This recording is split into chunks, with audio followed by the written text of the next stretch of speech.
Michael R. Pence is the 45th and current Vice President of the United States. Vice President Pence was born in Columbus, Indiana, June the 7th, 1959, one of 6 children born to Edward and Nancy Pence. As a young boy, he had a front row seat to the American dream. After his grandfather immigrated to the United States when he was 17, his family settled in the Midwest. The future vice president watched his mom and dad build everything that matters: a family, a business, and a good name. Sitting at the feet of his mother and his father, who started a successful convenience store business in their small Indiana town, he was raised to believe in the importance of hard work, faith, and family. Vice President Pence set off for Hanover College, earning his bachelor's degree in history in 1981. While there, he renewed his Christian faith, which remains the driving force in his life.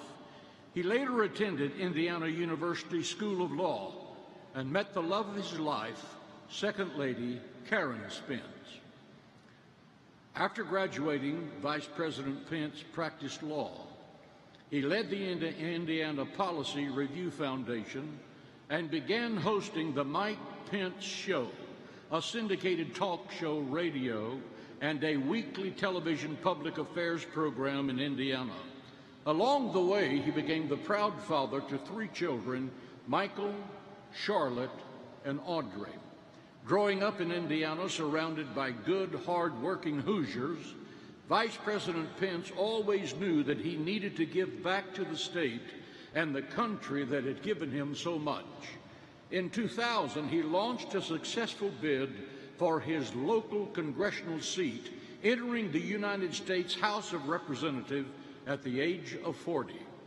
The people of East Central Indiana elected Vice President Pence 6 times to represent them in Congress. In 2013, Vice President Pence left the nation's capital when the Hoosiers elected him the 50th governor of Indiana. He brought the same limited government and low-tax philosophy to the Indiana State House.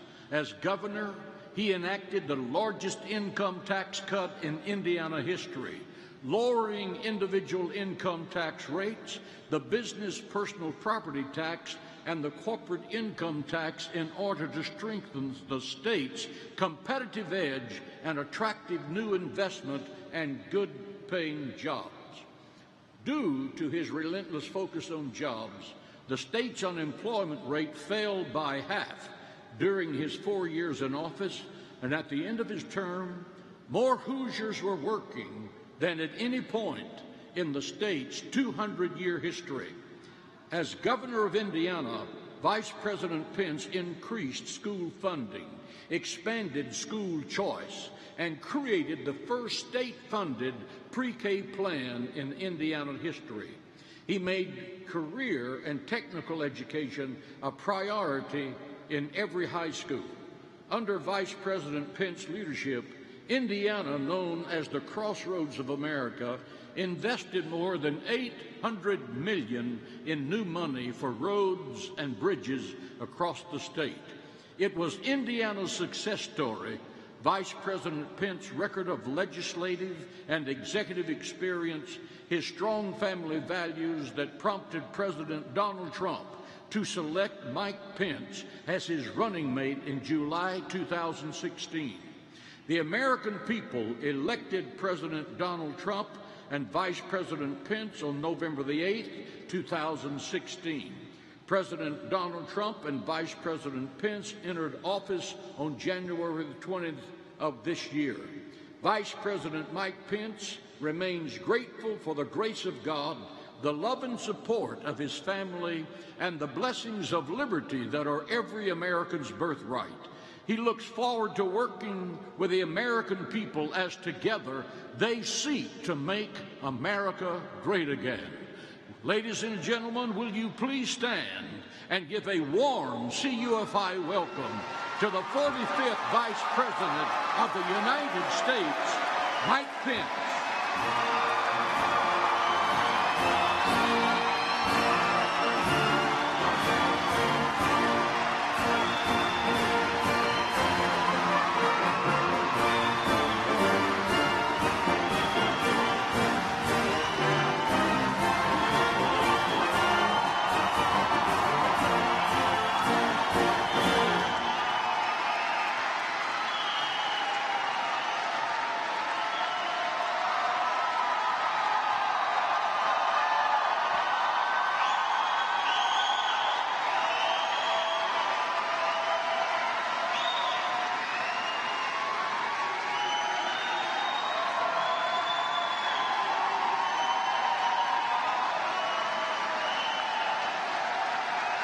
Hello, CUFI.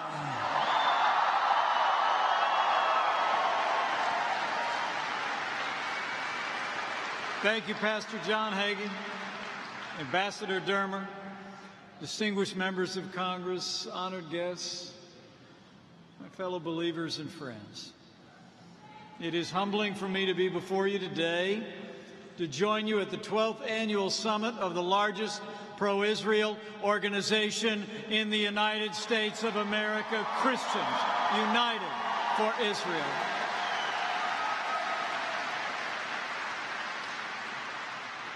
It's great to be back with so many friends. And to all of you, I bring greetings from another friend. I just left him a few moments ago.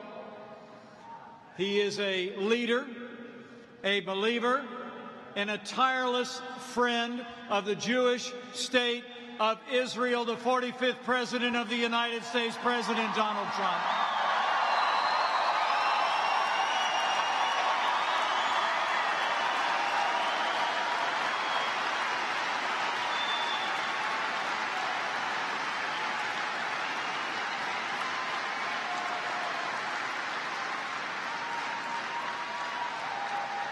Now, thanks to the support of so many in this room and your prayers, last November, President Trump won a historic victory.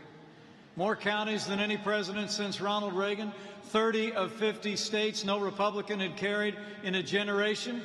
The truth is, President Donald Trump turned the blue wall red, and you made it happen.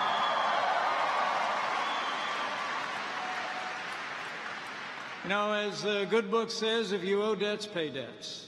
If honor, then honor. If respect, then respect. And I'm really here on the President's behalf and on our entire team's behalf to pay a debt of gratitude to all of you who helped elect a president who is fighting every single day to defend faith, restore freedom, and strengthen America's unbreakable bond with our most cherished ally, Israel.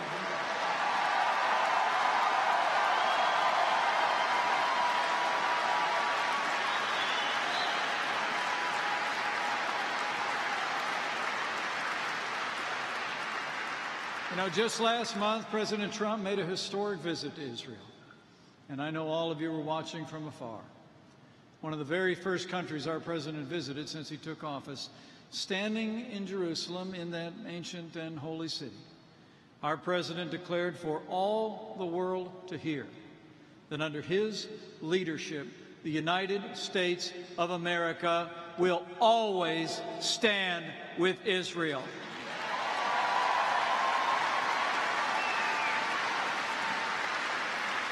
In Jerusalem, our president said that the bond between America and Israel, in his words, is woven together in the hearts of our people. And Christians United for Israel proves this statement true every single day, all across this country.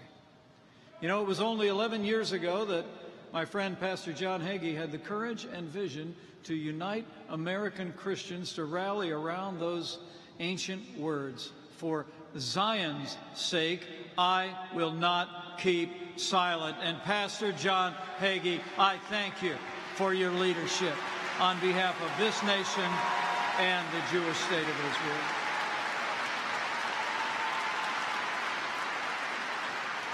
And today, through Christians United for Israel, more than 3.3 million believers have raised their voices, have not been silent in support of Israel. And you can be heard in every city and town across America and in every office on Capitol Hill. And rest assured, the man down the street at 1600 Pennsylvania Avenue hears you too. You know, for my part, Karen and I have always treasured our relationship with Christians United for Israel. I had the honor to speak to this great group when I was a member of Congress. I worked hand in hand with CUFI when I was governor of the state of Indiana. With the support and prayers of men and women gathered in this room, I'm proud to say in my last year as governor, it was my great privilege to sign one of the strongest anti-BDS laws in America to ensure that our state never does business with those who seek to inflict financial damage on Israel. Because boycott, divestment, and sanctions have no place in my home state and no place in America.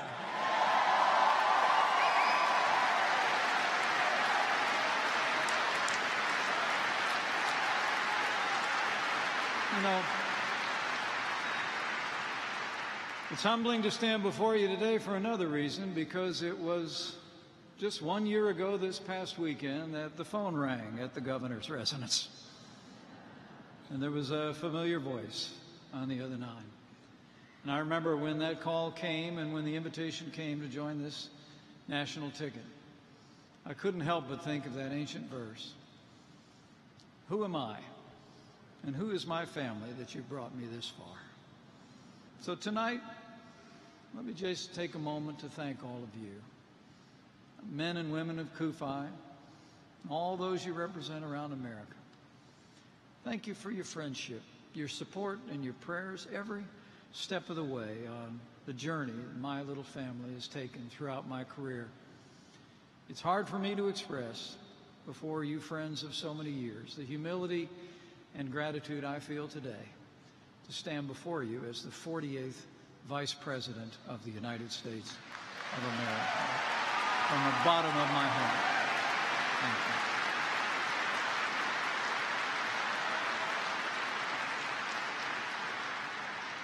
My friends, to look at Israel is to see that the God of Abraham, Isaac, and Jacob keeps his promises, keeps the promises he makes to his people and to each one of us.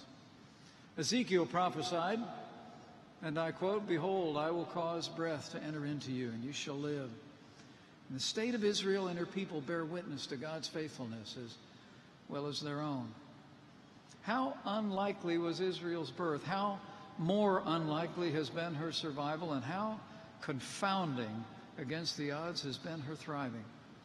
Since the moment of their independence, the Jewish people have awed the world with their strength of will and their strength of character.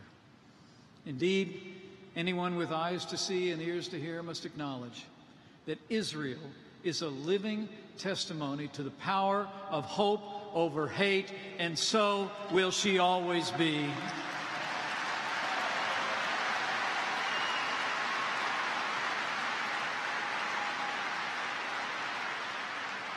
The Jewish people have turned the desert into a garden, sickness into health, scarcity into plenty, despair into hope, and slander into blessings, rebuking all who condemn them, not for what they do wrong, but for what they do right. And under President Donald Trump, if the world knows nothing else, the world will know this: America stands with Israel, now and always.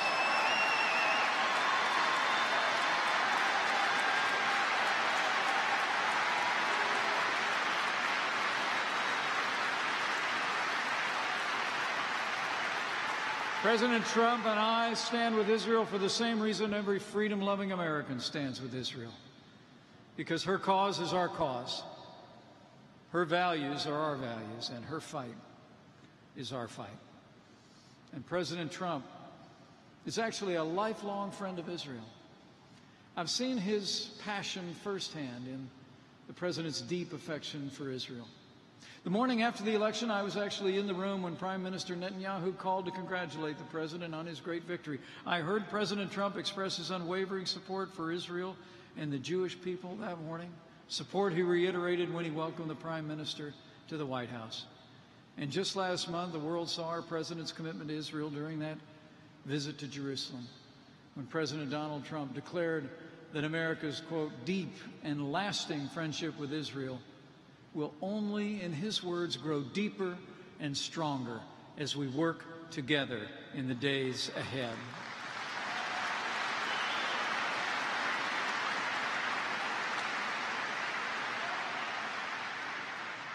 For my part, like all of you, my passion for Israel springs from my Christian faith. The songs of the land and the people of Israel were the anthems of my youth. As for me and my house, we pray for the peace of Jerusalem and all who call her home. It's really the greatest privilege of my life to serve as vice president to a president who cares so deeply for our most cherished ally. And let me say with confidence to all who are gathered here and to all of the watching world, President Trump and I stand without apology for Israel today. We will stand without apology for Israel tomorrow. And President Donald Trump and I will stand with Israel always. Of that you may be assured.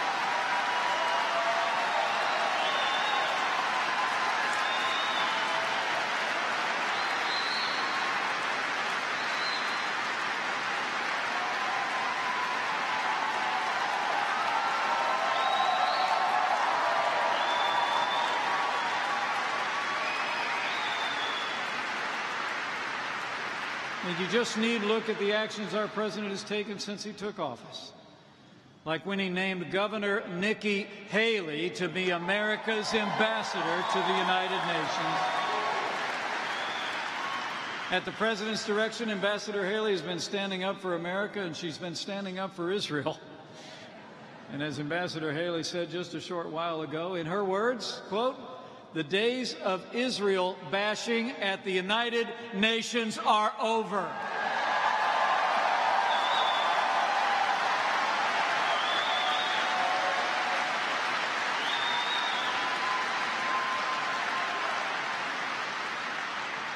The President also named David Friedman to represent our country in Israel as her ambassador. David is an unabashed advocate for a stronger America-Israel relationship, and our friendship is already stronger with him in our embassy in Israel. And to the men and women of Christians United for Israel, this president hears you. This president stands with you. And I promise you that the day will come when President Donald Trump moves the American embassy from Tel Aviv to Jerusalem. It is not a question of if, it is only when.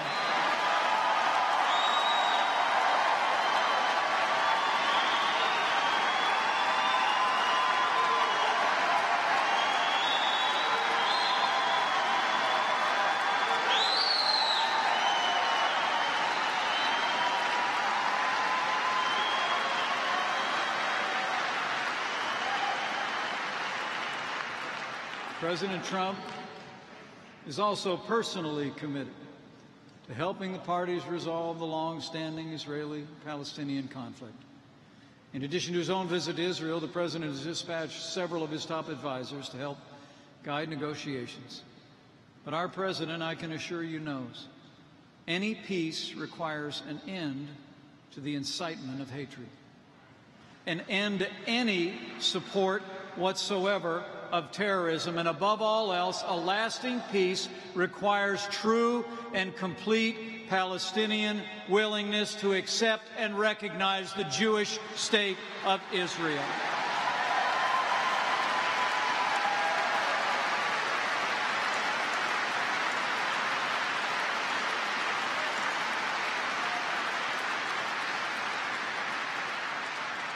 And while there will undoubtedly have to be compromises, let me assure all of you gathered here today, President Donald Trump will never compromise the safety and security of the Jewish state of Israel, not now, not ever.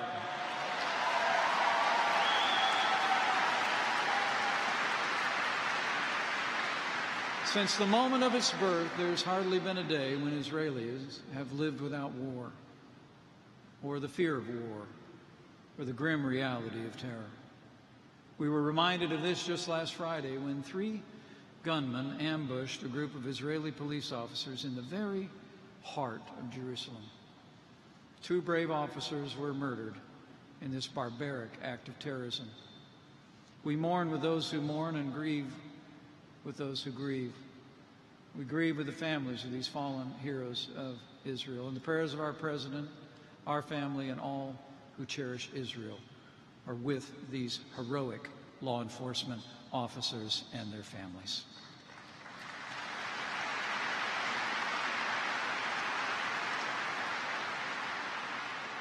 And so is our resolve. President Trump has made it clear, America stands shoulder to shoulder with Israel, as together we confront those enemies who threaten our people, our freedom, and our very way of life. America and Israel are united, together as friends and allies in the West. Just a few weeks ago in Warsaw, Poland, home to so much Jewish history and so much Jewish heartache, our president defined our struggle with moral clarity, courage, and vision, more than any president since Ronald Reagan. When President Trump declared, in his words, "The West will never, ever be broken. Our values will prevail, our people will thrive, and our civilization will triumph."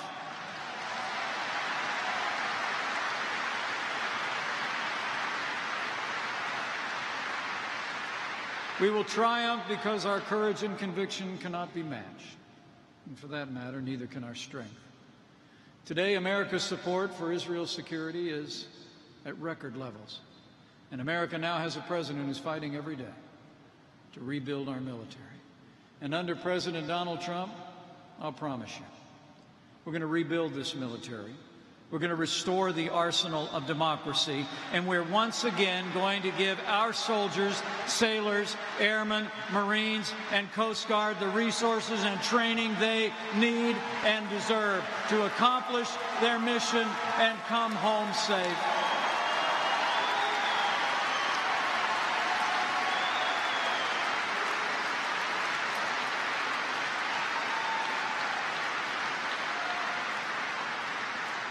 In President Trump, America once again has a leader who will stand with our allies and stand up to our enemies. And this president calls our enemies by their name. And at this very moment, I'm proud to report the armed forces of the United States of America are taking the fight to ISIS terrorists on our terms and on their soil. And under this commander-in-chief, we will continue to fight ISIS until we wipe them off the face of the earth.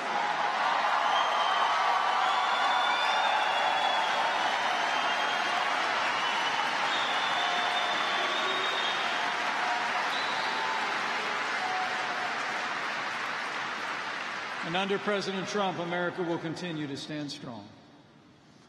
Continue to stand strong in the face of the leading state sponsor of terrorism. President Trump has put Iran on notice. America will no longer tolerate Iran's efforts to destabilize the region and jeopardize Israel's security. And let me be clear on this point. Under President Donald Trump, the United States of America will not allow Iran to develop a usable nuclear weapon.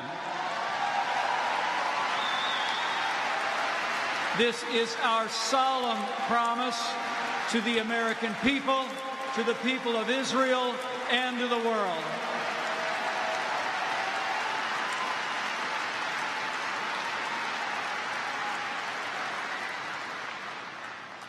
So we stand with Israel.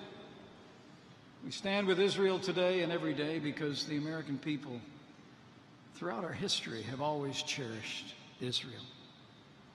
We stand with Israel because our bond was knit millennia ago in the finery of faith. And we stand with Israel because millions of Americans throughout the generations of this country have embraced that ancient truth and admonition that He will bless those who bless her, and He will curse those who curse her.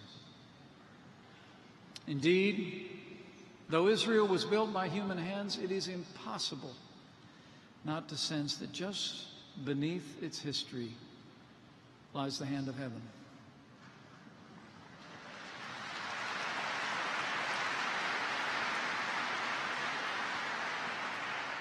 You know, over the mantle of our home since the year I was first elected to Congress are framed words that have long inspired my family.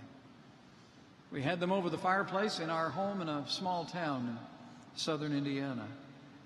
We had them over the fireplace at the governor's residence in Indianapolis, and now they hang over the mantle of the home of the Vice President of the United States.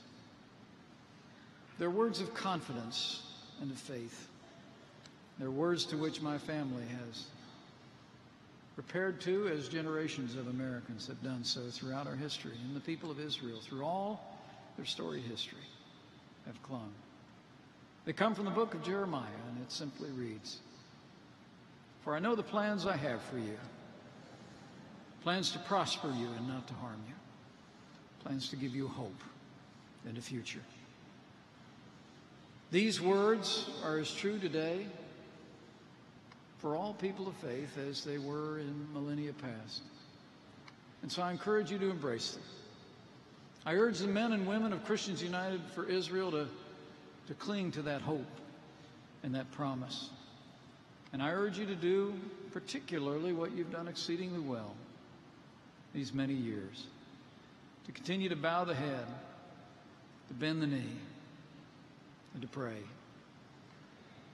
Pray for our most cherished ally. Pray for the peace of Jerusalem. And pray that God will continue to bless America. And when you pray, pray with confidence, because our God is a faithful God. He will guide us. He will guard us as we go forth and do His will. And so I thank you for the honor of joining you once again in this new capacity. And I close tonight saying simply from my heart, as I look out on this shining crowd and I see the support that you represent all across this country for our most cherished ally, that I have faith. I have faith that with God's help, and with the men and women gathered here, with all those who cherish Israel, and with President Donald Trump in the White House, the best days for Israel and for America together are yet to come. Thank you. God bless you. God bless the Jewish state of Israel, and God bless the United States of America.